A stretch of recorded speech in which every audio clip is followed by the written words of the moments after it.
Hello and welcome to episode number 3 of our educational series. Today we're going to be covering one of the most important topics in all the investment community, so stay tuned and take notes. So you may have guessed, today we're going to be talking about compounding interest. Number 1, what is it? Number 2, how is it different from simple interest? Number 3, where can someone invest their money to take advantage of compounding interest? And number 4, when does it make sense, or who can benefit the most from compounding interest? And don't worry, there's going to be plenty of examples along the way. So what is compounding interest? The best way I like to think about it is simply interest on interest, as opposed to interest only on principal, which of course is simple interest. And we can actually start there. Let's contrast the two, simple interest and compounding interest. Hold on, let me draw you a chart.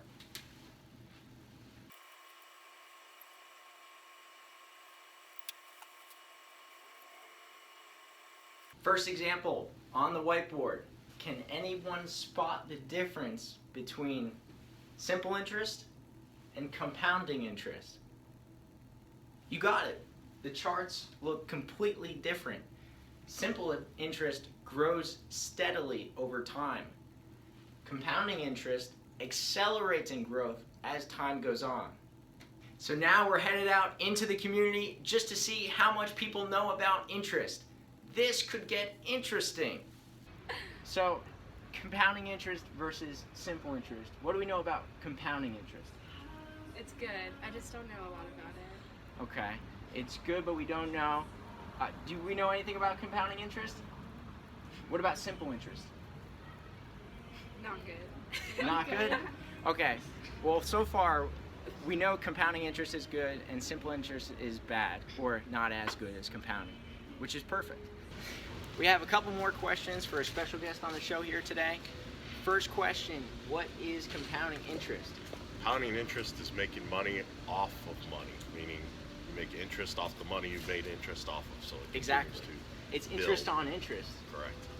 Now, comparing that with simple interest, what is simple interest? Simple interest is just straight up, you put $10 in the bank, you make interest on the $10 and you keep that money and do something with it. You make maybe interest on that $10 again instead of the 11 Guaranteed or $12. interest or a guaranteed payment on the interest. Say we do an example real quick. $100,000 in the bank earning 10% simple interest. What are you going to make the first year? So it would be 10% of 100,000. Yeah, 110,000.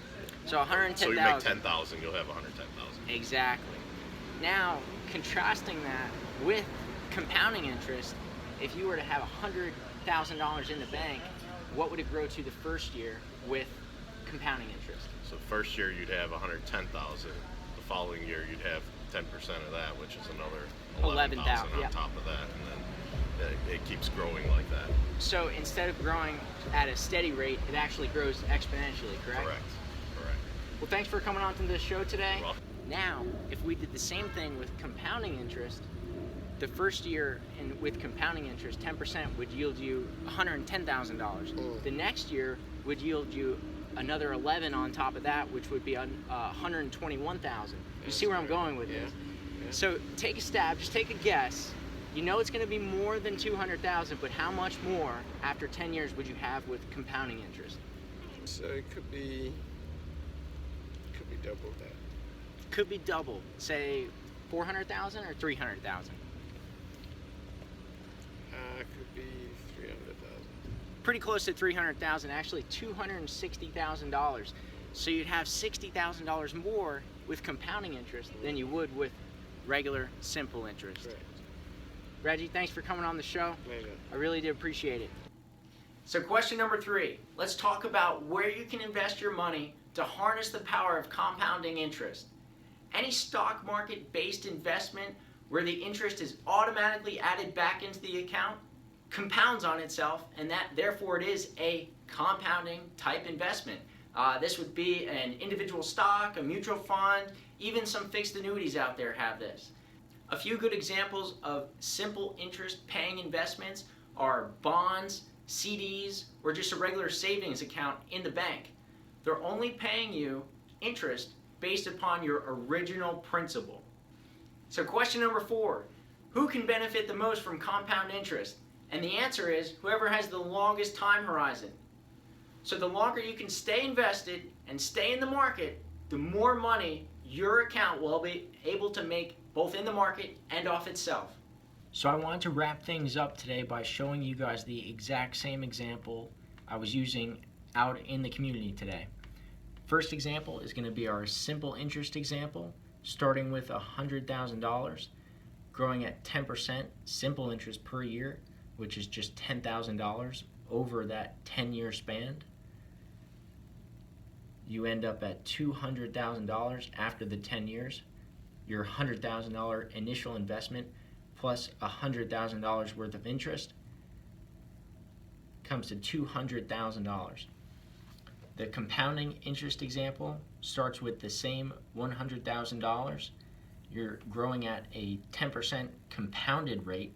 The first year is the same at $10,000 interest, putting you at $110,000. You can see these are the same.